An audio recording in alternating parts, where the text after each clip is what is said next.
أعوذ بالله من الشيطان الرجيم بسم الله الرحمن الرحيم الحمد لله الودود الغفور الحمد لله الذي بنعمته تتم الصالحات السلام عليكم ورحمة الله وبركاته الحمد لله رب العالمين أنفوا أني أنبوا أنكروا لمن كلب لا كفني Ninye Allah Ta'ala ka sura belebele doye aka Qur'ana sura keme anitan nani jama. Ne sura Allah Ta'ala kenime ka kangarla slamawi. A kenime ka ijasiri mala slama doye. A kenime ka kangari belela adama den doye ifana yikloma lo ala kusebe. Ni ala karaka sahaba umalla kulunya kabo Allah Ta'ala ka kangari dilima. Ala ya foye kawkana ninke. Ni min kale bolo kana segi aka neni efana sika fo itala nin kangari nin maslani nin bagabagali fana me burine ni eka ni nye sura belebele Allah Ta'ala ka sura belebele uchama kodo temena ni sura kononana kira ka sahaba do ka oye kewali do ke kodo ke la ubolo tumada o hakili bada ka fo koko jugute mais Allah Ta'ala yella jarakili belebele labori atigila moka okoso ni sura antese dolala nyasima fanyo kuma kisa do kan kisa mi ni abe fama ko ni sura yara sababu nuzul ni sura jigila kunjuma koso amado awla ka foko kira sallallahu alaihi wasallam foka be min temena aw ni makka kafiruje santan kele tani nyonje nyina antena dola ka umra ke sanna tame do ka umra ke mami mbola makka kana do madina ko toy mami mbola madina ka do makka ko toy ka kele fo ka be ani kafuru je anya accord signé abe fo accord mi mako sulhul hudaybiyah akela gbekene min kan abe fo kene mako hudaybiyah gbekene sulhu yere fo ka be ni la paix ou bien on peut dire même l'accord entre les musulmans et les mécréants. Donc alhamdoulillahi rabbil alamin, chacun était maintenant tranquille. Les musulmans sont tranquilles à Médine, les Mécois sont tranquilles à la Mecque. Il n'y a plus de guerre qu'elle était en union. Ko ambeye foka be min temena en union ko ambeya respecté. Mais ni mo mi ye sharatu ni boroto, mo mi ye jamfa ke alala oye accord tien. Donc o tigile kaganka kele. En slamo alhamdulillah, kerana ka sahaba la yuru talaw do la yuru garanti law do la yuru respecté law do. Maka kafuru ye la yuru boroto o ye la yuru chi kira tolo dola la ka fo foka be min labor la no nyonche o lu kala sababu ye kan la yuru chi komo kala sababu ye kan la yuru chi an fana ni mun kaka o loni ala kara de bo don ana kato gundo kuma min fola na ka sahaba wi jano ye ke maka ka o ka kafiru kuntigi do bola maka kan Abu Sufyan kabena fereke ka yafa tara oya maw ye kominke ka foka benchi ona nyono amanya sorama afana sigina kana maka aslani me maka ka oya manyininga slama ubelli ala la jumana kama anye la yuru minche Abu Sufyan ko ndolande musoka Umu Habiba o erma sigiyaro redia oya ka debe cheka bonkoro ndola Abubakar ka o yera fana ma soro bolo akon majuma fonye ndola Muhammadu yereka o fana ma fonye ndola Umaruka o yera ko kuna danale makobe na kanankele ndola Alika Alina muso Fatima na denche Hassan ni Hussein ngo ye fereke ka kuma ni ala kere kuma la sunya boloma Abu Sufyan na kabe na la yuruka mitume ani kafuru ni kafuru ya boroto Abu Sufyan tume fe kana ya fatara leke ko salama uye ya fa olule kala jamfate mais alhamdulillah trop c'est trop dambe ko bela aya ko sigi kana maka silanya bo dusula maka ka beslani meslama ubena na o kama nili alalami au meni sigi farila au meni sigi yorola kera sallam aye gundo do fo aka sahaba wi sekere min koro ye ko anka kan kata makata afam bela ka foni fe ka maka daele ante se tola nunu jamfato kuma kan koko anyeta kata do maka ni Allah Ta'ala sona mais de l'animaka nga kuma ni kana bokene made maka ka uklo kana do ni gundola de ni sekere yeto an slamaw ni nyonche an meto ni bonda kono ya ka slama be interpeller silama minnu bɛ silamaw juguya ka bɔ ni silamaw ka gundo ye silama minnu bɛ silamaw janfa kuma min tɛmɛna aw ni ɲɔgɔn cɛ silamaya la sabati ni badenya la ka tila fana ka o janfa aw y'i kulomalɔ nin na kosɛbɛ nin ye anw ka diina sekere belebele ye an ka kan ka taa Maka dayɛlɛ kafiru Maka kafiru banin kɔ layiru kan tiɲɛna an n'o ni ɲɔgɔn cɛ min tun ye Hudaybiya ka fɔ ka bɛn sulhul Hudaybiya la an bɛna taa don Maka bɛɛ y'i jija nin kibaruya kana bɔ ɲasi ma kɛra yɛrɛ banna fana ka duwawu kɛ ala kana to nin kibaruya ye se ninnu ma o ɲaw fiɲɛya y'o tulo gbere o kulo n'o ɲaw kana ne ni ka sahabaw ka sekere kuma mɛn donc le prophète Muhammad sallallahu alaihi wa sallam avec ses disciples an bɛ labɛnnin ba la Madina ka d'a kan an dotɔ le Maka fosi tɛ se an na lɔ la ka d'a kan janfantew ye janfa o ye layiru bɔrɔtɔ mais sekere kana bɔ dɛ silamaw ni ne ko belebele ele kani me ka misani min ɲini eni maa min bɛ misani ɲini na ɲɔgɔn fɛ o sen dɔ ne bɛ misani kan o ye ko bɛ gbɛlɛya dɛ eni maa min bɛ kuma fɔ ɲɔgɔn fɛ ka sekerew di ɲɔgɔn fɛ ka hakiliw di ɲɔgɔn fɛ o tigilamɔgɔ kelen bɛ ban kɛ e ka sekere kelen ta ka taa cori fan kɛnɛma donc n'a bɛ ten kow bɛ gbɛlɛya ni silamaya banna tola nin bonda kɔnɔ balimaya ni silamaya bɛ kɛ janfa le bonda kɔnɔ o kosɔn waati dɔw la an silamaw bɛ réunion minnu kan ni ɲɔgɔn cɛ ka bɛn silamaya la sabati ma surtout an bɛ jamana minnu la nin ko tubabu la wallahi i bɛ silama dɔw ye o bɛ déplacer ka taa o silama ɲɔgɔn ka ko lase kotigiw ma tubabuw ka kotigiw ma munna parce que o tɛ fɛ silamaw y'o ka silamaya kɛ tubabula yan subhanallah silama ele k'i silama ɲɔgɔn ka ko ta ka taa fɔ autorité ye o bɛ fɛ ka nin kɛ madarasa ye dɛ o bɛ fɛ ka nin kɛ misiri ye dɛ o bɛ fɛ ka nin kɛ a dɔn k'a fɔ ko kiyama lɔn ele yɛrɛ anw tɛ maa la don jahanama kɔnɔ wala marijinɛ kɔnɔ dɛ e silama ka baara ye nin ye e y'a dɔn k'a fɔ ko kiyama lɔn ni yɔrɔ foyi t'i bolo subhanallah génération joli le ye ten e bɛna olu bali bato kɛli ma maa bɛ se k'ala man di ye maa bɛ se k'ala i tɛ fɛ k'a ye mais alaw t'ala kofɔ yɔrɔ alaw t'ala bato yɔrɔ ele ka juguya bɛ taa se o ma f'i bɛ t'i i baden silamaw dénoncer silama min bɛ nin baara kɛ ale ɲɛnɛ k'a fɔ seli ni su min bɛ dɔ a bolo a dɔrɔn de b'o ye mais n'a b'a dɔn k'a fɔ ko komi maa makɔnɔ na kiyama lo a t'i tolo nin baara la ni de fana ka ca bi silamaw ni ɲɔgɔn cɛ munafikuyaw bɛ fan bɛɛ fɛ musabizabinaw do ɲafilatigiw do o ni ninnu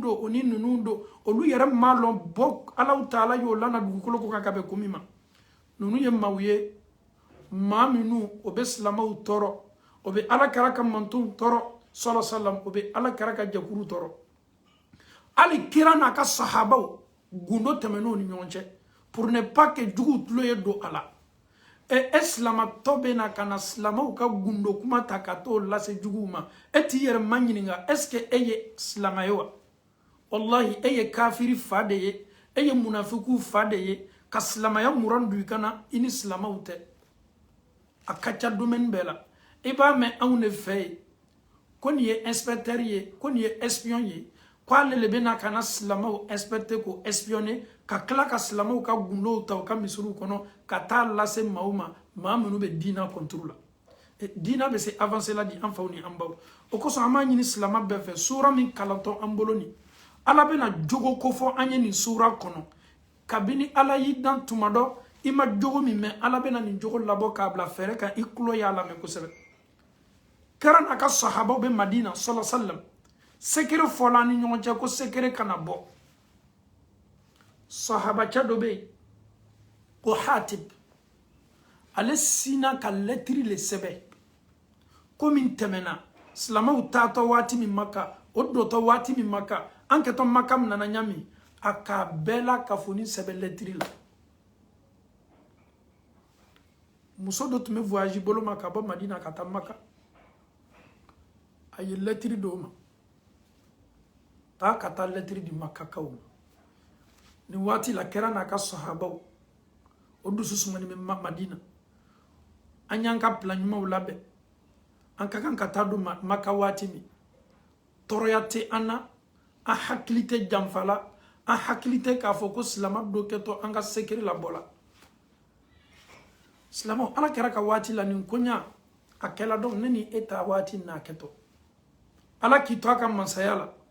masami akwa yare makolla ta khuzuhu sinatun wala naw ate jinko kuma te ko kasno ni masaba masaseti letiri ni mekanga bom madina kata maka letiri mi ni silamaw ka sekere kuma u ba kono ni letiri ni no selam maka silamaw ye décision ta kabe maka talini maka mnalini maka dolima kafuru keto anka stratégie ni anka plani anka miria bela kafoni chena est-ce que sekere ni mese talawa subhanallah jaddemeni wati sela ja Allah taala ka dina sangorotali wati sela jaya ka chidem belebele bla bara mina chidenya sekoke ko toye ala yere talis musoni me bobolo makata Allah taala sina ka kaji wahyu chikana Muhammadu ma Jibril nota Jibrila yere tumese muso kumbelao Jibrila tumese muso ni kumbela adamadiyan sawra la ka feni na muso bolo la na fo Muhammadu ye ay sababu la maga ali bi fo ay sababu la maga cila na fo dam fo ga so hermay ka sekere be bolade ko sekere yere be silala kata maka adila musomi ma be silala kata kira sallallahu alaihi wasallam ayo kaka sahaba wole aye ali wole ani sahaba damana man ka fara alika ko anga gundo bola gundo be kan ata maka abe muso do bolo awye teriya kata ni muso mina muso latiriwo parce que ko flale muso min tato ni latiri nana muso la muso min ata kata kibaro yala se sika fo etola wala ma ni fla bere le ko sigi kana aba donc fo ala karaka sahaba ridwanullahi alayhim ajma'in ala ma alu taala dieno bema nonu tumeteria ala karaka chila na ya fo ye bara minke obeni bara ke nyatu ani nyayele muna parce que ba donc ko chiden kenime ko lubla bara mina ni bara nyamaria bola ala taala de yoro o koso nunu madien ka ala kera soso misika la zarati décision foila sahaba bola teria boloma anga letiri be bobolo ma madina letiri be slala katamaka letiri be ni musobolo ali lu teriala kata ku musola slala e teriala nyanya te teriani alu yede e teriala nyanya te teriani ala karaka chefar belebele nunu ye minu perenme ka dina drapo korota sanga di watibe ali nana ku musola o kuna musola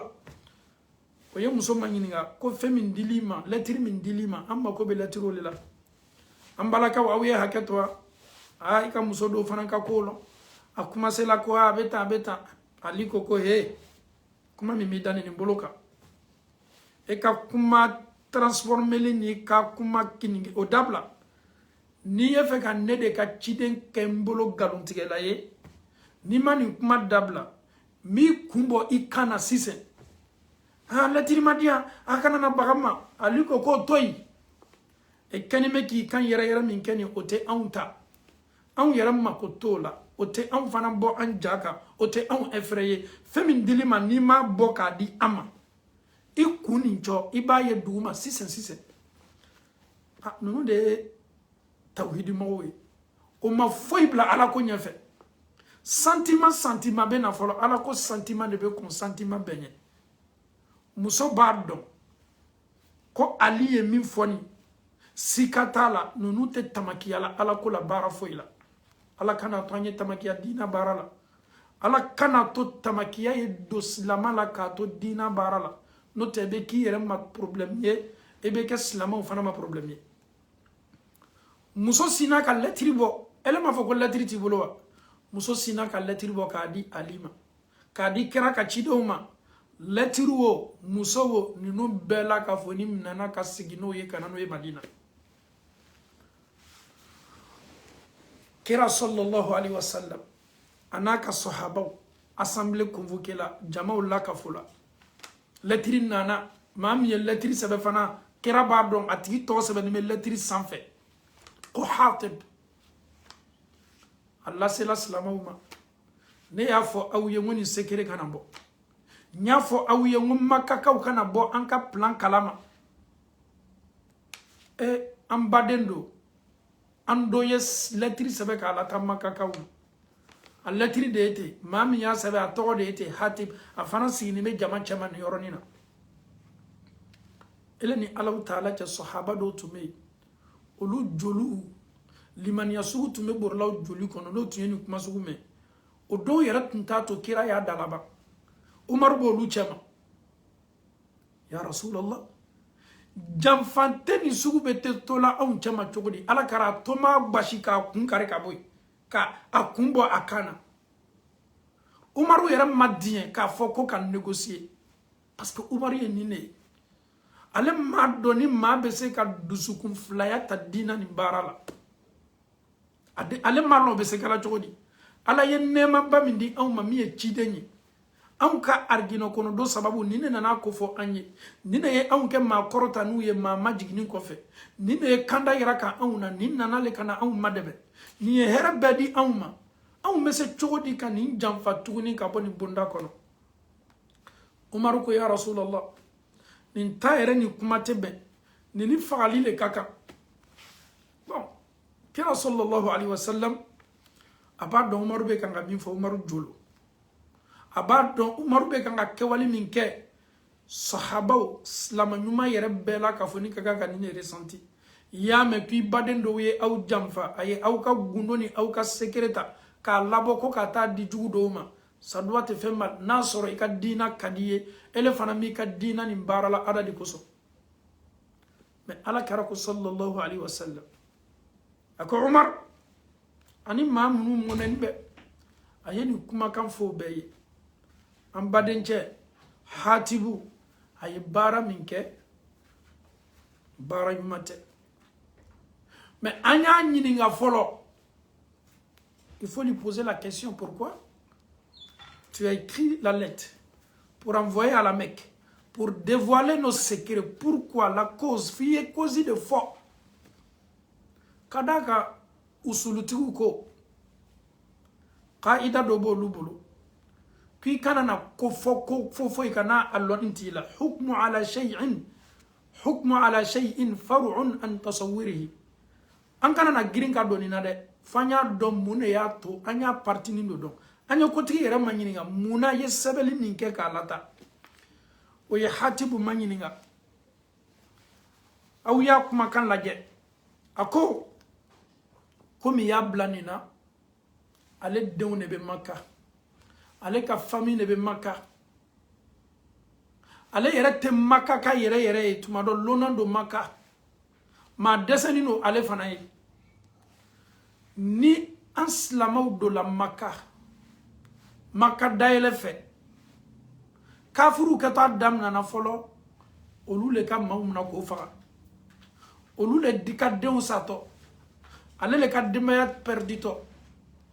a ye nin kɛ de mun na ni lasiri sela kafiru ma o hakili bɛna to a la k'a fɔ tuɲa na n'an bɛ tɔɔrɔya lase an kana tɔɔrɔya lase Hatibu ka denbaya ma Maka kɔnɔ parce que Hatibu ye anw ma dɛmɛ a sela ka silamɛw ka gundo do ko fɔ an ye a ka denbaya ka taa protéger la a ye nin yɛrɛ fɔ subhanallah sahabaw subhanallah nin yɛrɛ ye o lamɔnɛ donc c'est pour protéger ta famille c'est pour protéger tes enfants que tu veux faire faveur aux mécréants i ka denbaya la tanga kosɔn i bɛ fɛ ka madɛmɛni kɛ kafuru ma ale y'a ta kɛ ka bɛn ni ne ma a y'a ta kɛ ka bɛn ni ne ma o kosɔn an faw ni an baw nin kisa an tɛna laban an bɛ tafsiri daminɛ n'an bɛ taa ni tafsiri ye ni Alahu Taala sɔnna an bɛ se an bɛ tila ka nin kisa kun don ni tafsiri ye alhamdulillahi rabbil alamin Alahu Taala ko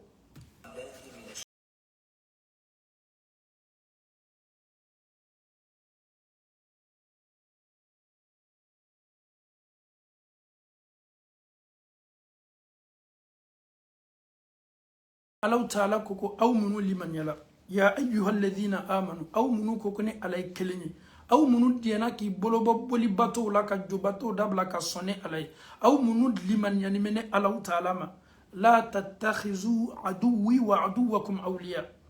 maa min ye ne Ala juguya aw kana ne Alahu Taala juguw ta ani aw yɛrɛ jugu ka teriya daminɛ n'olu ye Ne prenez pas les ennemis de Dieu, ainsi que vous, vos propres ennemis, comme des alliés, comme des amis, comme des partenaires. Kololo jumame ala jugu talila ka ki teriye. Mami maso ala ye. Afana au mandaye. Elo yo ti la mo tako ki teriye. Toroya jumamala, kololo jumamala, conséquences jumamala. O yere fana me wolo muna. Oko son ala ta'ala ko ya ayyuhal ladina amanu mu'minu. Abe komi au man yoroni ndo ne ala bena ni kofo au ye au munu liman nyala la tattakhidhu au kana mnalike au kana talike au kana noro adu wine ala ta'ala jugula wa aduwakum ani aw yara jugu awliya koke aw teruye koke aw koke nyoye tulquna ilayhim bil mawadda naw yanunu ta koke aw koke nyoye koke aw teruye aw keto kanu laburla nunu kanu keto laburla aw kan dianye na tawni nyonchede sika foitala quelqu'un qui déteste Dieu, quelqu'un qui vous déteste, quelqu'un qui ne vous aime pas, quelqu'un qui ne connaît même pas Dieu. Et si tu prends ce dernier-là comme un allié ou bien comme un ami, certes, arrivé à un certain moment, tu vas l'aimer. Ah oui, c'est pas un problème, c'est mon ami. Arrêtez de parler de lui parce que déjà tu ressens des choses pour cette personne. Et pourquoi ressentir des choses comme ça pour un ennemi? Mami ma Allah Ta'ala donc. Mami ala juguya, ala jugudo, ada Allah Ta'ala ka jom muminu fana jugudo. Na yo ke auteriye. Si ka fo itala au keto kanuna burlo ni nyonchede au keto kanna Allah Ta'ala kodi waqad kafaru kasrun kafiriyala bima ja'akum min al-haqq nalini kala awma tuyana kanda nana awma Allah Ta'ala kuma kan senma munu nana awma ni aw sonama olu kafiriyala odema olu mason awye olu era kuma kan munye olu niyo manyininga ka anwe seli ni sundula wallahi oba foko febe an hakili la defo be anna est-ce que nunu bo yere kalama ma be ta bara yoro leri segi leri tanfla kuibi yere bali domini makibe sunna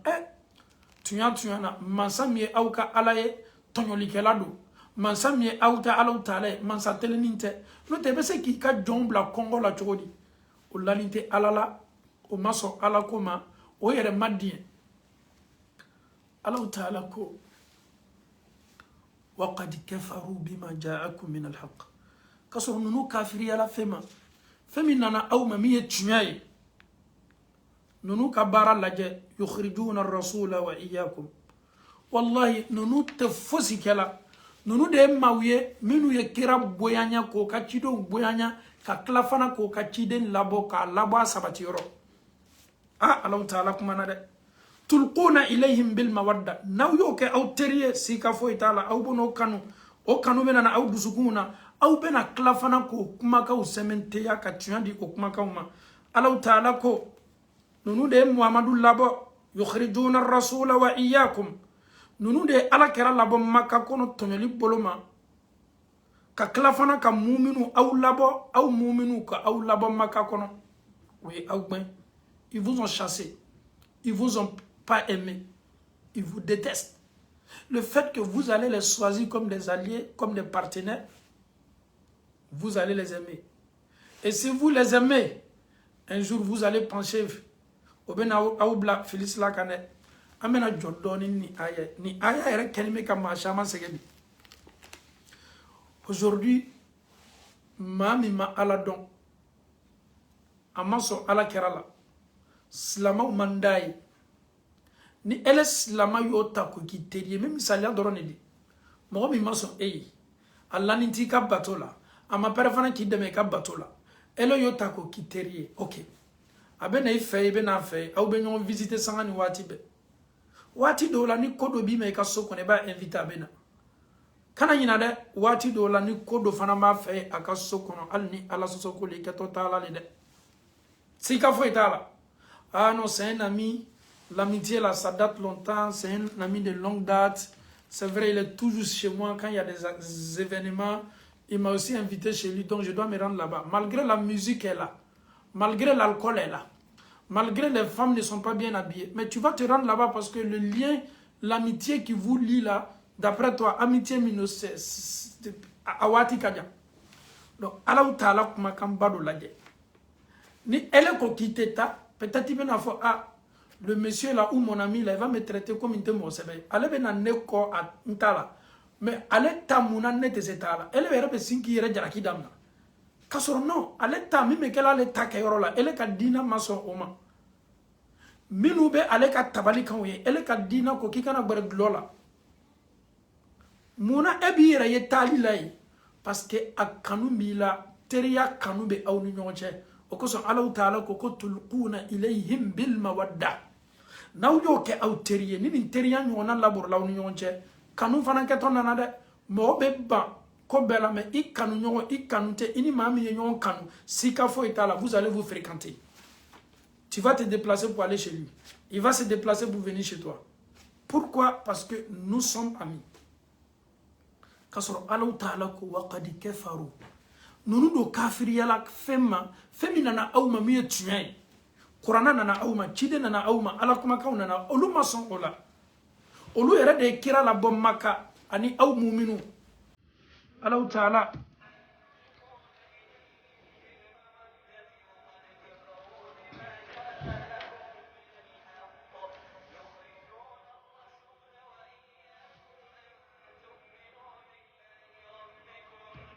nunu ye aw ka chide na bom muna maka ani aw yere ko kadaka aw liman yala alama kum foy make aw la boli la makade an tu'minu billahi rabbikum kada aw kalliman yaka aw ye ala kelenya min kecho o de yato ya aw kele o ma aw kele na folo ko son o ma aw kele foy ko son nunu ye aw kele de ka foko aw liman yala alama anaka chide kuma mi meka nga foni ncho o keni meka aw kele ka aw gben ka be odema kumbere tala ala yara kutu Qur'ana kono wa ma naqabu minhum illa an yu'minu billahi al-aziz al-hamid nunu kenime ka otale sara awla wala ma ka koli ka wala nunu kenime ka minke awla cho abe ko mini moyo ko du kele be fe ki tasara li suguma ko muna awli man yala olu bole dulu sara la awla ni wa ma naqabu minhum nunu mi tasara salama wala de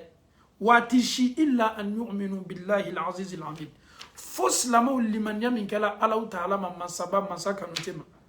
o de yato ankela ni me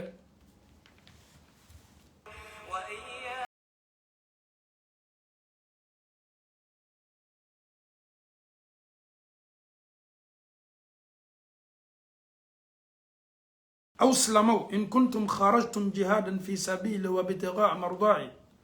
ناصر أو كنمك علىكم من كني أو كبولي ويلك على كدينا مدمه أو كبولي وديك على تعالى كدينا سانكروتا أو كجهادي وديك سلام على تانيفه أو بمون لانينا كعلى تعالى كدين فنا لانيني ناصر أو كنمك نه على باتوني وديه على بميني أو في أو يتوه كديسيجون كا نوتنا أو كانو نوتلا أو ديالا أو يري من ناصر أو كبولي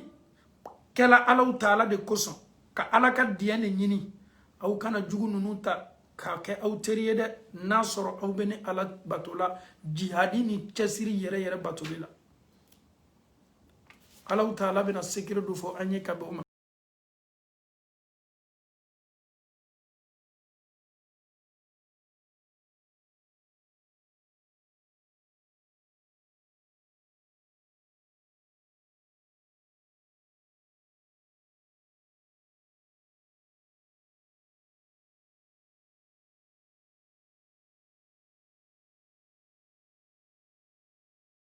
ala mede ala ta'ala ko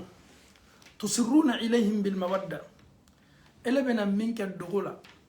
tu vas l'aimer en cachette tu vas lui donner des conseils en cachette tu seras avec lui en cachette et tout ce que tu vas faire en cachette avec eux iketo koko gundola ka dogo la lilikam bunda kono kana oma iketo koko kela kanyasi oma dogo boloma pour ne pas que l'islam nyuma wiye ala ko kale nyamila de tusirruna ilayhim bil mawadda au bena dume au bena toni mbaraka au bena ni mbaraka gundola fana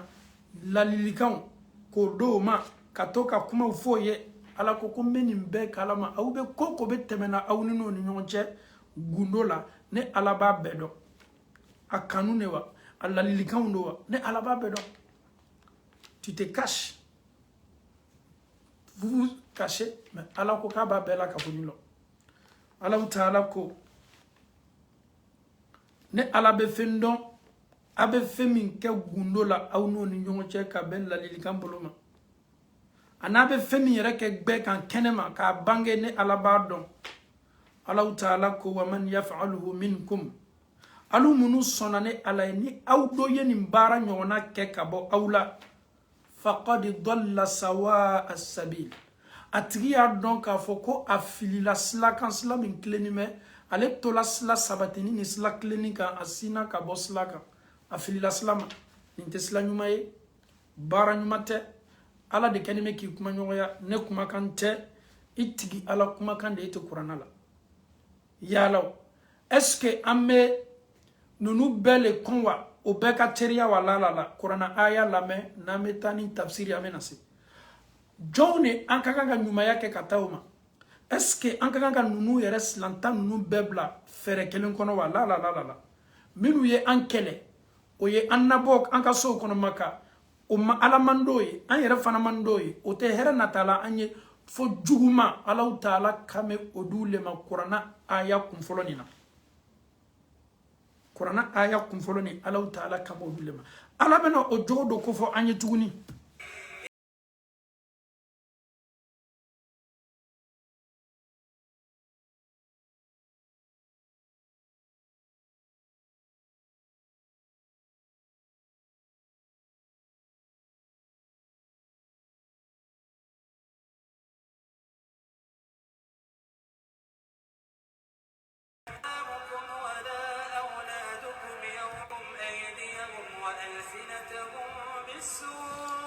وودوا لو تكفرون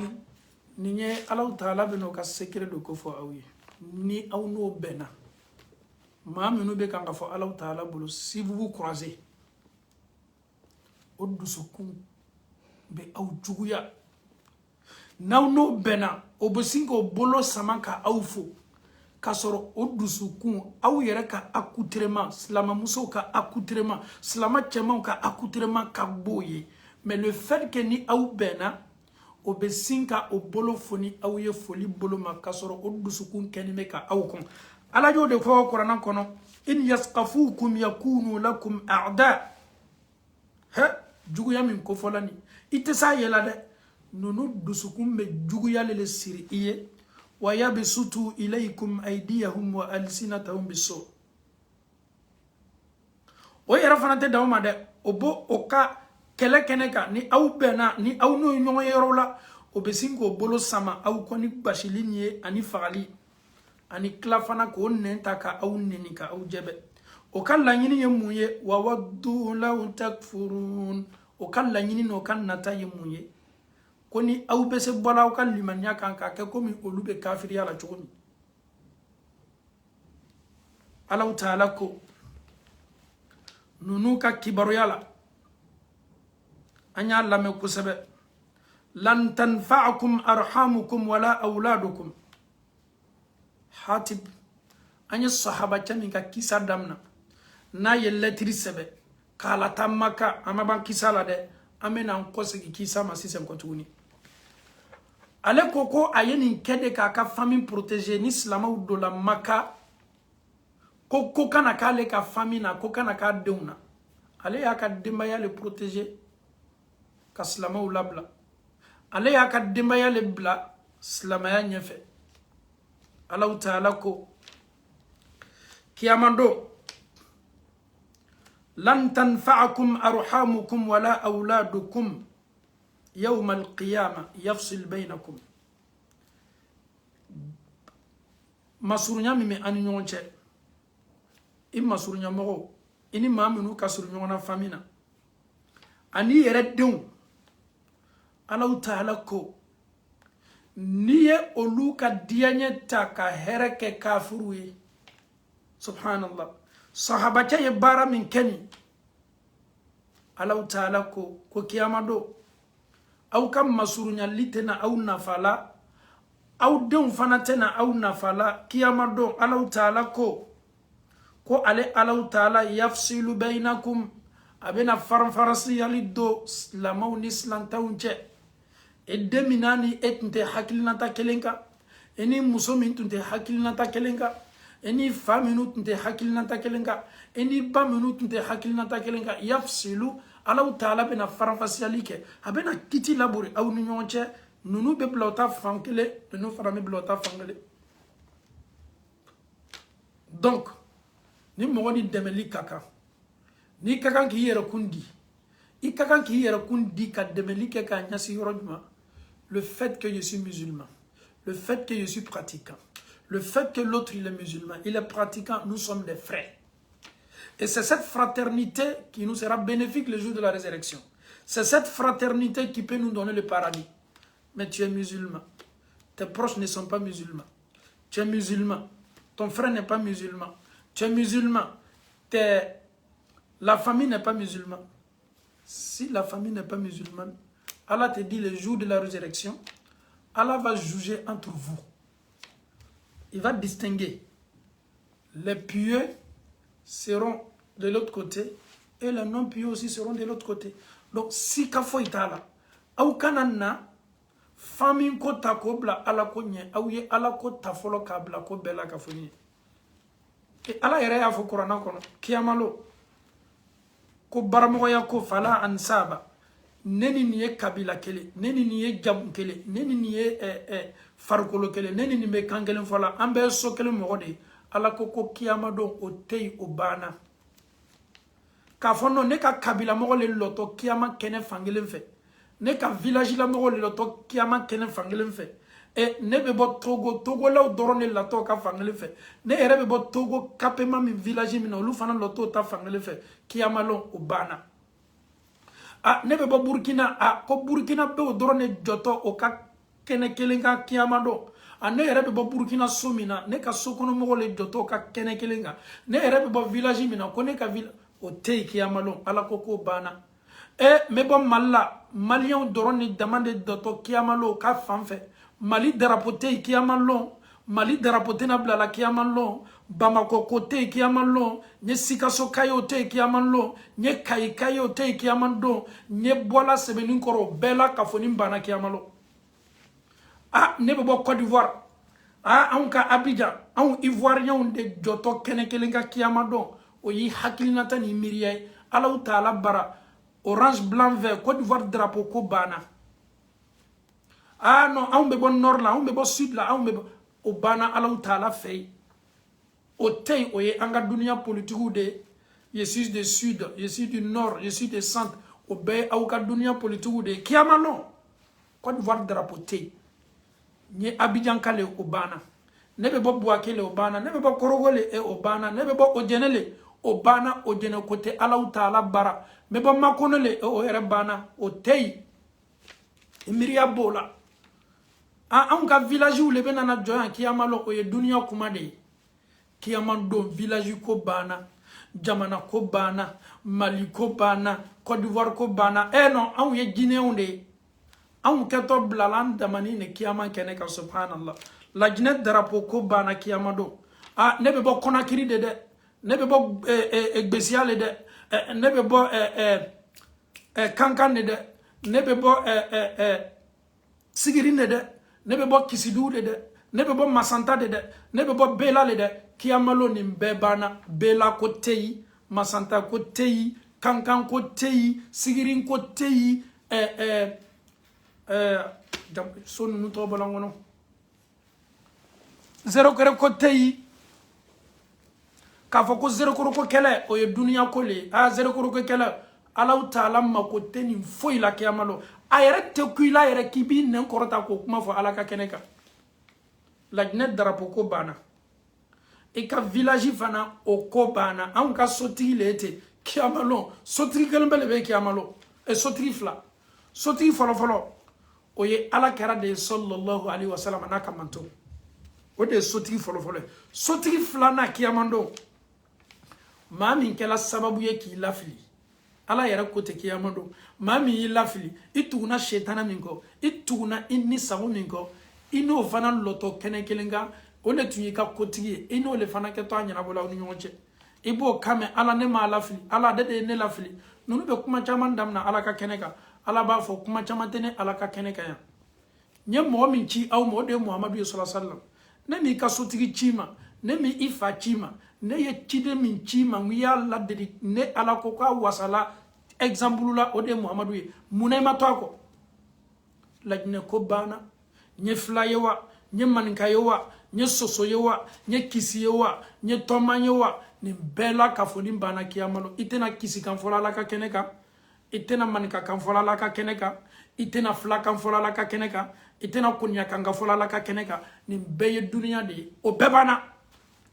kamin foto Allah taala ka kiti keneka ma fo ngon kamin foto ngalonde mais ni sala ki to ini Allah taala kadi kamin ni adamadon keto afola kiti keneka Allah taala ba noya yesi ka fo itala mode fo ka fo jano ko kono ko man ka kantina fola na kuma la nyini toyi ala yere fana makotola ele keto nyiningali mina kaburu kono ifa kanewa ifa kantewa ala makotola me mumini nyuma ni sala kasoro ni ala kadi ele keto nyiningali min jabila Allah taala ba noya c'est le plus important. Ele ni Allah taala che ele lanime saya la finka wala ma bika kaburu kono kiya fodoro itigi ye jonye nyiningali keto ikun kankana keto akamena sika fo itala chinois kan tatowa japonais kan tatowa anglais kan tatowa farafinka on tatowa ala kelempe le bardo kami ni iketo imanyiningali la kaburu kono kankana dang bele yama mais mumini avec comme iwololani ne kan ala ba no ya ima ka jabi no ya ima i yere tege dona ya kola donc min kambele ode anye sakasoroni Allah taala kani kiyamando farafasiyali benabla au nawkadima yache ala yarakuma kiyamando yawma yafirru almar'u min akhihi wa ummihi wa abihi wa sahibatihi wa banihi likulli imri'in minhum yawma idhin sha'nun yughni kiyamalo i yere wolode i furuche i muso i fa i ba ko awbe bor nyonye ni nani mba yere bor la nyonye village ko bola ko village diala ne ye chogo ne ba kadinye katmenga village ka village diala e ye chogo e fa kadiye katmenga village ka e ka village diali ye chogo e badon kadiye katmenga village ka ko eni olube na bor nyonye e be na ta donc tuguni ka chef de village e yere kanime ka bor i fa nyawo ko tiga kuma te ko ebe kile ka sotima nindon adamadem bela ka foni men nata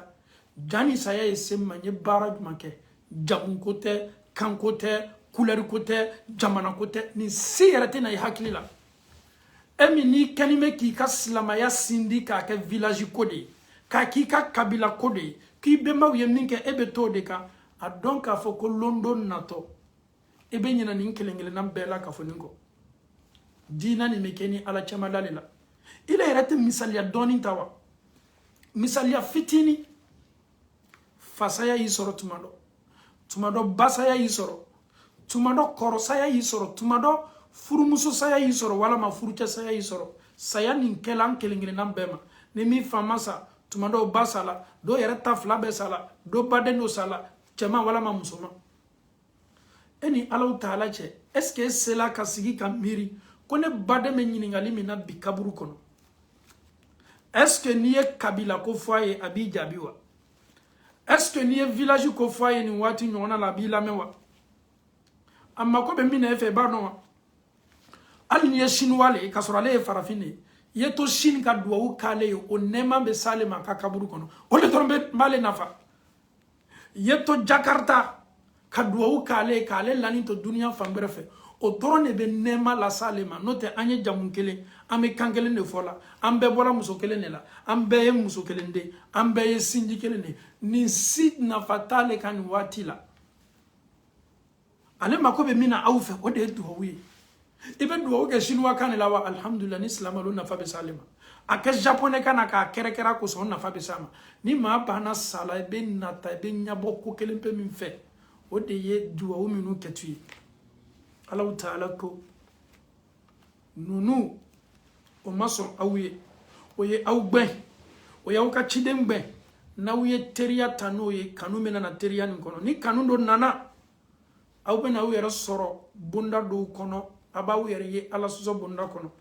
ama Allah taala dalika no ya anye ala mokela ami qur'ana aya la me katani tafsiri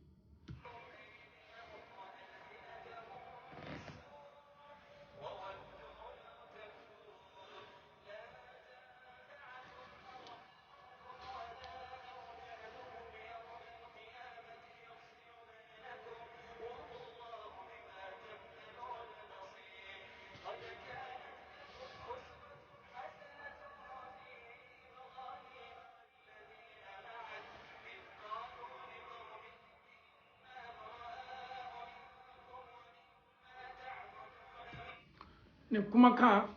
ni fɔla ni sahaba cɛ ye a kana na faveur kɛ Makakaw ye parce que ale ka denbaya bɛ Maka, ale masuruɲɛmɔgɔw bɛ yen, a kana na o ta ka Makakaw madɛmɛ silamɛw kan. kuma la surunya bolo ma nin cɛ ko juma kɛla la kira sallallahu alaihi wasallam a y'a fɔ sahabaw ye, a y'a fɔ Umaru ye, maa minnu ni tun bɛ nin cɛ kan ko k'a faga ka d'a kan k'a ye silamɛw janfa, kira ko sallallahu alaihi wasallam danfɛnw ka sɔn hɛrɛ ma, nabi ɲumanw ka kuntigi Alahu taala ma ɲɔgɔnna a tɛna ɲɔgɔnna danna, ciden min cila k'a kɛ nɛɛma ni hinɛ dunuya n'a kɔnɔ fɛn bɛɛ ma. A ko sahabaw ma ko aw ye yafa badencɛ ma, aw m'a dɔn wa, Umaru i m'a dɔn wa ko a tun bɛ Baduru kɛnɛ kan n'an ye wa, ko a participera Baduru kɛlɛ la ni an silamɛw ye wa, Alahu taala ye mun fɔ Baduru kɛlɛkɛlaw ma silamɛw la, ko Alahu taala yafala o bɛɛ ma, Ala yafala o bɛɛ ma, maa minnu ni yafa kɛlaw ma arijinɛ kɔnɔdenw don, a ye baara min kɛ ni an ye yafa ma ka d'a kan Baduru kɛlɛkɛla dɔ don, a participera Baduru la ni an silamɛ 310 ni kɔni ye, a ye min kɛ baara ɲuman tɛ, a y'a yɛrɛ lasigi Alahu taala ma, mais aw ye yafa ma ka taa Baduru kɛlɛkɛla le titiri ni lajɛ,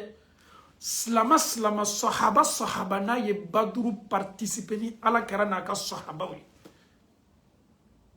yafa kɛla olu ma, ils sont pardonnés, il est pardonné, il a participé pendant la bataille de Badr, subhanallah. Privilégie ni lajɛ, nul n'est parfait, maa si dafanin tɛ, mais le fait que Badru titiri b'olu bolo, a titiri ye bouclier ye o bolo, a titiri ye protection ye o bolo, hali ni o ye ko kɛ ko min ko tɛ ko bɛn ta ye, nin titiri bɛ sin ka na dɔrɔn k'o seniya k'o bila yafa ɲini na, mais o ka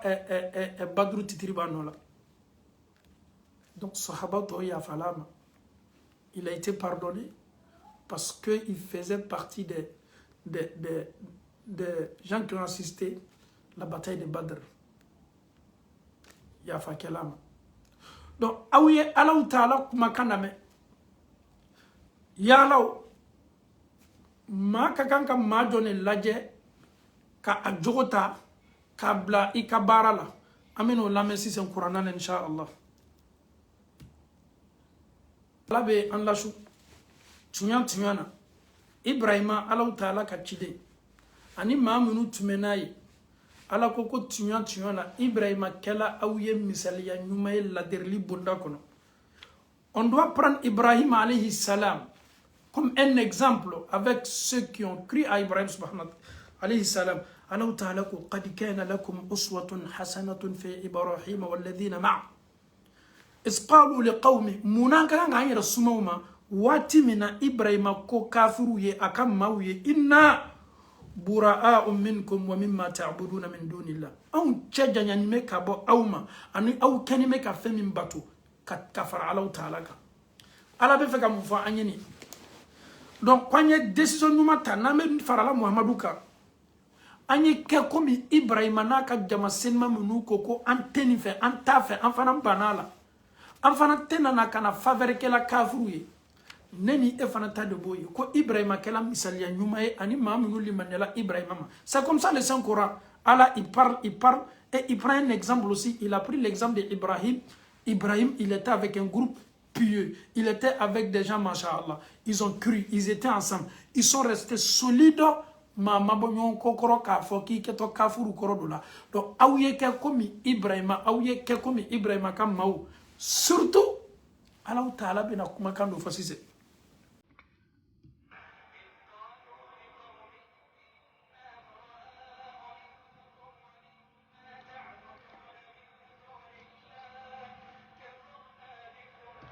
Ibrahima n'a ka mɔgɔ ko ko anw tɛ sɔn aw ma an kafiriyalaw ka jo bato ma un point intérêt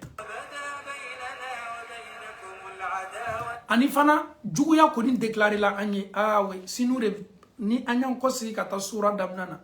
Alahu Ta'ala ko ya ayyuhalladhina amanu la tattakhidhu aduwwi wa aduwwakum awliya aw kana ne ala jugu ta ani aw yɛrɛ jugu ko kɛ aw teri ye aw ye Ibrahima kuma kana mɛn anw ka kɛlɛ déclaré aw ye vous êtes les ennemis donc anw tɛna aw kɛla anw alliés ye. C'est comme Allah subhanahu wa ta'ala il a parlé, Il va nous montrer l'exemple d'Ibrahim aussi. Lui, il a mis fin. Alors que le connaître, ou kafruka adamadenyala, ou kafriyala alama, ou nine, faut m'a déclaré un chafo djouya ni kele. Wabada baynana wa baynakum al-adawa. Mouna parce que ou bana. C'est comme Allah veut nous montrer que Ibrahim il était sincère. Ibrahim ni Mamoun ils étaient sincères. Il n'aimait pas le double jeu. Deux visages, non. Au cas où Allah Ta'ala Ibrahim misaliata. Corona mo chogole la. Do keta fala me. Ameka kan sura fo. Ibrahim ta mumeni sura la. Subhanallah. Ibrahim ka exemple nyuma bale beni sura kono. Allah Ta'ala yo labori anye. Afana nye juya déclarer mawye minu ko kote Allah fe to lui référence mumenu fe.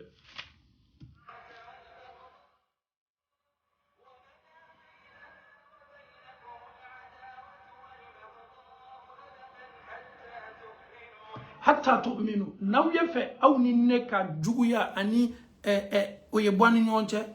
condition kelen pele bala hatta tu'minu fa we liman yale naw liman yala aw be singa ne Ibrahima ka sympathise ni ka kanu ye sise note naw ma liman ya aw kana konten kane aw yenga ennemi ne juguya le fana déclarer aw ni nyonche fo aw ye liman yale naw ko ni liman yala wati mina cho nin kanunte yabe laburi aw ni nyonche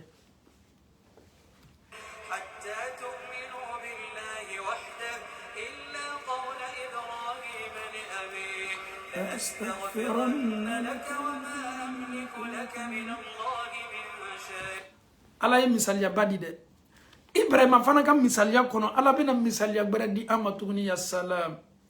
Il a déclaré la guerre entre lui et les ennemis, sauf en condition foye limaniali. Mais Allah bana fana ka exception dobla Ibrahim ka kola. Fo Ibrahim ye mignona ke afaye ankono kede. On doit les suivre. Ka ayara ka foko ala ko ankana na mafoi kanu ala jugula Ibrahim ko jugu ya déclarer to min kan fana to bonda kono ma minu be ala kele ka ala moko kele ko bo ka so kono Ibrahim ka modu le mais Ibrahim era fa est-ce que son papa il était musulman? Son père n'était pas musulman, afat d'islamay. Ibrahim ko di kwa bena kana duwa ke julumu ya fa nyini ke afai. Bien vrai que son papa était avec les autres, mais comme c'est son papa, il a fait cette déclaration. Allah subhanahu wa ta'ala nous dit, ne faites pas aussi la même déclaration qu'Ibrahim a fait pour son papa. Aoukana Ibrahim ka mignona fo. Allah ko dit ko Ibrahim a kela misaliyaye. Il faut prendre Ibrahim comme un exemple. Comme il a déclaré, et comment on appelle ça? Aye djouya déclaré ani ala djougouche. Mais, ne prenez pas ce qu'il a fait aussi pour son papa. Ametanin aye dondoni. Illa qawla Ibrahim li abihi la astaghfiranna lak. Fo Ibrahim ka istighfaru illa fi istighfar Ibrahim li abihi fala taqtadu bi. An kana uladiri. Muna Ibrahim istaghfara li abihi al-mushrik raja'an li salam. Ibrahim ye julumu ya fa nyini ke afa mushriku ni aflak afak afaf langa foye pour que Allah Ta'ala ye kisi di afama. Mais Allah Ta'ala kodi falamma tabayyana lahu annahu aduwwun lillah tabarra minhu. Ibrahim bana lona wati mina ko afaye ala jugu de ye akayere chaje jan kabwala akayere chaje jan kabwa fala. Donc ala be fe ka min fo anye c'est vrai ni be faveur ko la e kana na faveur nyini ke ala jugu nunu ye min keni me ka ala kele. Mais Ibrahim fatu ye flanga foye mais Ibrahim tu me faveur nyini ke la faye.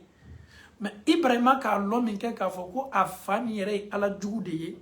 Ibrahim yi tchadjanya kabwala. Donc, ame Ibrahim a suivi men yoronina. Nasor mami faye flanga foye. Ibe se berla koro ka lali. Ka ladi ka amaba flanga foye la bashi foye tela. Mais, atigi ye sakato flanga foye la. Faveur foye ti bolo tuguni ka kaye. Aye sakato ka kafiri yala. Dua foye ti bolo tuguni ka kaye. Al nyi fado. Ibrahim do ella yuruta ka bena julumu ya fanyini ke afaye. O kisa beta kundo yorod mo de kiyamando yi kiyamalo hadisa ko Ibrahima na afa Azara bena ɲɔgɔn bɛn a fa bena fɔ a ye Ibrahima na fa bɛ ɲɔgɔn baro la a fa bena ɲini a fɛ k'a ye Alahu Taala dali a ye Ibrahima b'a fɔ a ye ne fa n tun y'a f'i ye k'an to dugukolo kɔ kan ne fa ne tun ye Ala ko nin f'i ye ya abati la ta'budu shaytan ya abati lima ta'budu ma la yasma'u wa la yubsiru wa la yughni anka shay'a ne fa mun be fɛn bato fɛn min t'i nafa fɛn min tɛ hɛrɛ si ma hɛrɛ tɔɔrɔya la wuli ka b'i kan ne fa i kana shaytana labato Alahu Taala jugule Ibrahima be a fa hakili lajigi nin bɛɛ la Ibrahima fa b'a fɔ a ye ko Ibrahima bi n tɛ n'i sɔsɔ la i kɛtɔ ko fɔla bi n tɛ n'i sɔsɔ la komi Ibrahima ye layiru ta k'a bɛna julumu yafa ɲini kɛ a fa ye et cette promesse là est toujours là malgré son papa est un mécréant. Ibrahim va tenter a ka taa fɔra Alahu Taala ko Ala k'i ma deli ka ne Ibrahima la maloyama dɔgɔya mais Ala dɔgɔyama jumɛn bɛ yen bi min ka bon ka tɛmɛ den ni fa cɛ janyani ɲɔgɔn na kiyama kɛnɛ kan c'est-à-dire Ibrahima bɛ image dɔ la nɔrɔ image mais a fa fana bɛ image dɔ la ni ka Ibrahima fa ye a lon kiyama kɛnɛ kan poussière ni gbangban kɛni bɛ ka a ɲɛ bɛɛ fin a facɛ bɛna plaider a bɛna ka na dalili kɛ a bɛna ka na dencɛ dali k'a dencɛ y'a fɔ Ala ye yafa ma est-ce que Ibrahima ka yafa tarali kɛ a fa ye a bɛna nafa ɲa ma wala n'a ye Alahu Taala wele ka nin fɔ Ala ye Ala b'a fɔ Ibrahima ye o a teri le Ibrahima ye dɛ a ka ciden don a diɲɛnamɔgɔ lo Ala y'a fɔ cɛ min ma kuranna kɔnɔ ko ni Ala y'a kɛ n teri ye teriyaw bɔla yele o le kosɔn a bɛ fɔ Ibrahima tɔgɔ ma ko Khalil Ala teri Ala ko ne ye Ibrahima ta k'a kɛ n ka Khalilu le wattakhadha Allahu Ibrahima Khalila Ala yɛrɛ de ye Ibrahima ta k'a sɔnsi k'a kɛrɛkɛrɛ k'a k'a teri ye Khalilu kɔrɔ ye ko Ala teri n'an ka mɔgɔw ko Kalu an kana n denw wele ko Kalu la an y'a fɔ ko Khalil baasi tɛ Kalu la sa mais c'est Khalil Ala teri o kosɔn Ibrahima ye teriya titiri sɔrɔ non n'i k'a fɔ Ibrahima tɔgɔ ma ko Ibrahima Khalil i ma fili Ibrahima Ala teri a fɔ tɔgɔ yɛrɛ ɲuman de b'o ye Ala b'a fɔ Ibrahima ma n tɛ yafa i fa ma ne Alahu Taala ka arijinɛ doli haramuyala kafiru ma ya salam ne Ala ka arijinɛ doli haramuyala kafiru ma o bɛ fɔ Ibrahima ɲɛna kiyama kɛnɛ kan ka espoir bɔ a la k'a fɔ Ala tɛna yafa la a fa ma Ala tɛna hinɛ n'a fa la a fa dɔtɔ jahanama kɔnɔ le sika foyi t'a la o décision fana maa foyi tɛ se a yɛlɛmana Ala ka kɛnɛ kan jɔn Ala ka ciden jɔn Ala yɛrɛ teri min ye Ibrahima ye Ibrahima min janna i lafili t'a la a ko hasbunallah wa ni'mal wakil hasbi Allah wa ni'mal wakil Ibrahima wele Ala ko k'a tɛ yafa a fa ma si le père d'Ibrahim ne sera pas pardonné le jour de la résurrection. Le père de l'ami de Dieu, Bolomala Jumameneni Ema, Kasigi Manganchini Kumachamauna, la. Bolomala Mimeneni Ema dans Kiamado, Ode Kabara Makeka Arinesoro. Alahu Taala be to ola abe minke. Ni Ibrahima ka nyama jigi. Ala be Ibrahima fa yelema ka ke sulukuye. Wala ma bigando ye k'a ta yɛrɛ ɲakɔrɔ k'a ta k'a lafili jahanama la Ibrahima fa le tatɔ ni komi bigan k'a ta ni bigan sawura ye k'a ta ni suluku sawura ye k'a ta k'a lafili jahanama kɔnɔ kuma caman yɛrɛ t'o le la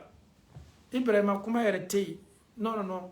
ni ko a bɛ fɔ ko minnu ma amran maqdiya Ala kitila la ka ban kɛtɔ kɛla tele yɛlɛmani foyi tɛ yen kɔ kuranna y'a fɔ Ala yɛrɛ y'a fɔ ko Ibrahima i ye yafa tara kɛ ni Ala fɛ i fa ye wa i ma yafa tara kɛ wa ni Ala tɛna yafa ma o dossier yɛrɛ datugula déjà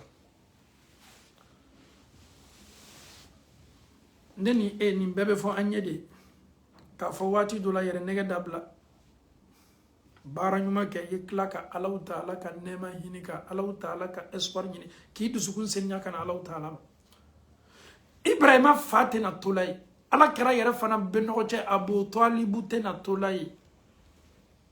ibrahima diala alay chogo chogo dan fente du ko ko kamin kadi alayka muhammadu sallallahu alaihi wasallam dan fon ka son hermadu anyo mada nyontina dana alaw taala yere ya kanu aye kanu do kere kere muhammadu ye ama ke dan fen foye alaw taala muhammadu kanu de wallahi alay taala ye kanu do di ala kerama kanu specialito amada o made akoko muhammadu wa innaka la ala khuluqin azim ne alabi e muhammadu jogo takabla sanfelala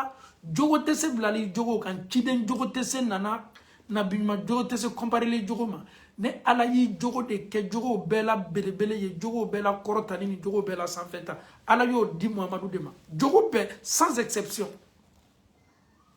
ala ya nen seninya aya nya seninya aya bolo seninya aya dusukun seninya aya faru seninya ko befo anye qur'an kono ala kera detaila ala taala bolo anyawa adawa anewa adusukunwa ala yeni be ko fo anye qur'an kono ka muhammadu era detail ala detaila le ka a parti fari bela ka foni valeur foy nima odon amena doni ko fiyo qur'an kono ala taala ko وما ينطق عن الهوى إن هو إلا وحي يوحى أن من كتو أو كما يلاني ألا يبولو مع إننا كيران نني إنن تكلنا مونا parce كيران نمي من فوق وبيبو ألو تعالى دي يورو كافوا يكوا يافو أنن سنمكا أما كما كافو كو نيني كديني حكلي نيني ميريا بنيلا kuma na be bo annen sinima ka ni me baw Allah Taala yorole c'est comme c'est l'ambassadeur de Dieu sur cette terre là il dit les volontés de Allah subhanahu wa ta'ala Allah Taala madawma aya dusukuni fana seniya subhanallah alam nashrah laka sadrak alam nashrah laka sadrak ala ya dusukun kofo ka disi kofo femi me disi nun kono ya na ya dusukunye Allah Taala koko alam nashrah laka sadrak ya law ne Allah Taala ma edusukuni noro ne Allah Taala ma edisi min kenime ka isoni dusukunyuma ni latanga ne ala le mani noro wa ne ala le mani sabati wa ko gbele minutu mi ma kono na yoro gbele minutu me ni idoko to ka gbele dusuku me boyoro yoro ne Allah Taala yi dusukun noro ka asabati ala bele ni dusukun laje Allah Taala be kanga atano alam nashrah laka sadrak wa wada'na anka wizrak alladhi anqadha dhahrak wa rafa'na laka dhikrak ha o fana tanoli doyi amo fana fo wa rafa'na laka dhikrak tadoli o fana ite dan fenna boka adam na am fadama fo dunya laba maw ala yeni tanoli fo mami adama do ni jinaw la ka cido be faraka Allah Taala ko wa rafa'na laka dhikrak ali ikofoli eni an kofoli te kelenye subhanallah kera kofoli ni ere kofoli te kelenye ani cido foy kofoli te kelenye Allah Taala ko wa rafa'na laka dhikrak ne Allah Taala ye korotali ke e Muhammadu kofoli la nyaj mama ni ne Allah Taala kofola yoro yoro e Muhammadu be kofo ka farane kan ya salam Allahu akbar ashhadu an la ilaha illa Allah ashhadu anna Muhammad rasulullah ashhadu an la ilaha illa Allah ashhadu anna Muhammad rasulullah wa rafa'na laka dhikrak ikofoli mawkiti kofola kofoli la ne ala e korota badima kofoli bonda kono ne ala tobe fo yoro yoro e adama de Muhammadu e tobe fo kafara ne Allah Taala ka wa rafa'na laka dhikrak amada o made nan siglan ka selila at-tahiyatu lillahi was-salawatu wat-tayyibatu lillah assalamu alayka ayyuhan nabiyyu ibo ko fali selira kono السلام عليك أيها النبي ورحمة الله وبركاته السلام علينا وعلى عباد الله الصالحين أشهد أن لا إله إلا الله وأشهد أن محمدا عبده ورسوله إبه كفو سلila أتدعو ماذا إبه كفو ما برلا منه فنتكلني تياكو في اللهم صل على محمد وعلى آل محمد يرد تغبت إتوما ويرلا الله تعالى ينتبه بلبل كورتا كأكوفو أو كسليلا سلي من كابو نباتو بارا تشاماني كرابي كوفولا ورفعنا لك ذكرك أتنا هما ده الله تعالى يأكوفو لك فو كوني مامي يصلاة سيون كلم بك محمد كافضر اللهم صل على محمد كتاسا لبنا نيا شو كلينجه ala yere be kila fana ka ashuna tanke ifana ye aba baraji nyona tam bara do ki fana ye wa rafa'na laka dhikrak ala ko kunyi kortali ke e muhammadu ko foli la ibena ko foli min kortani me amada fana made kera yere ko sallallahu alaihi wasallam raghima an fumri'in ma kunam boyala ma kala ma juye ma kala tonyoli kala ye kana yere kuma ذكرت عنده ولم يصلي عليه ne muhammadu kofola jama minu chama ni mau banaka salati kenye ni ya ma yoro ko muhammad afa sallallahu alaihi wasallam no tebe bla alala de no tebe tonolike kana yero kuma de ni ya me fanfa muhammad sallallahu alaihi wasallam allah taala yo ne ma be kay islamo nangame ala keratano ala yenne ma min kay Allah ta'ala fi samantiya min dama ante sesela dana abe komi nanya mbolo do bajila ka kla ka mbolo la bo jifitini meto ambolo kunandena an ka tanoli kana ni damfem ka son here mama aketo chogolela ante se nyasima ante se atanula komi ala ya tanu ka bla degre bina subhanallah o ye jonye o de ala karaye muhammad sallallahu alaihi wasallam cidem pelem yami nalele ketol la surna doli belebele kela ko ala kiti tige dam na te maw segela lolila cidemi argina te daile al ni jamaw nana kana jo adala tanke nale mana fi samanti yaj man temeni muga ama Allah taala dali ka famiyal ko no ya ambe Allah taala bulu ala mo kela amena na doni amena doni kana se groupe flanama ma minute islamay est-ce que an ka kan kan kodo lu fana na wala anya la me kanya de minu ye ala juguya ka an kele ka an nabo olu kodo amena se groupe flanama Allah taala ko qur'an sen mamba kono la yanhaakumullahu 'anil ladhina lam yuqatilukum fid din ولم يخرجوكم من دياركم أن تبروهم منو ما أو كله وما أو بين أو نو بس سيجي كلا ده باشي فوي تالا على يربا يني أو في أو يو جيجا فنا أو ينو ما ينسي وما أو كله أو نو تدينا كله وما أو جويا باشي تالا إنو بس كاكا سيجي كه ebese nyuma ya kela kanama bashi fo itala wa tuqsitu ilayhim ibe clé ni kobina ni nyonche ye clé ik fotani ketawla sois juste avec lui inna allaha yuhibbul muqsitin allah taala be telemba tawle fe donc avec comme islam ya subhanallah abe encourager ma minu ma an kela al islam toyi ma minu ma an juguya al islam toyi here ye bon an naka nyasin oluma bashi fo itola anye clem fana no lu ye barawla mais mo minu ye an kele ka an juguya ka an gben ka an nabo an ka here mando ye ni sebo lu ye ka slama ya shitunu an ko no luta ko kanga ali o ye ka teriya nyini no lu ye fo kana kanu na burani nyon chede olu de groupe fo le me flana mami man kele o man juguya an nante dina kele bashi tala amese nyuma ya ukela ka nyasin oluma ka clem fana an ka barawla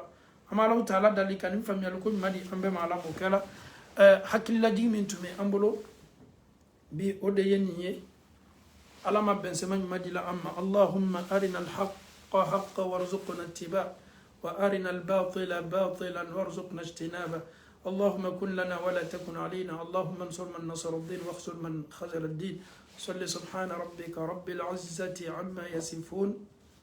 والسلام على المرسلين والحمد لله رب العالمين السلام عليكم ورحمة الله وبركاته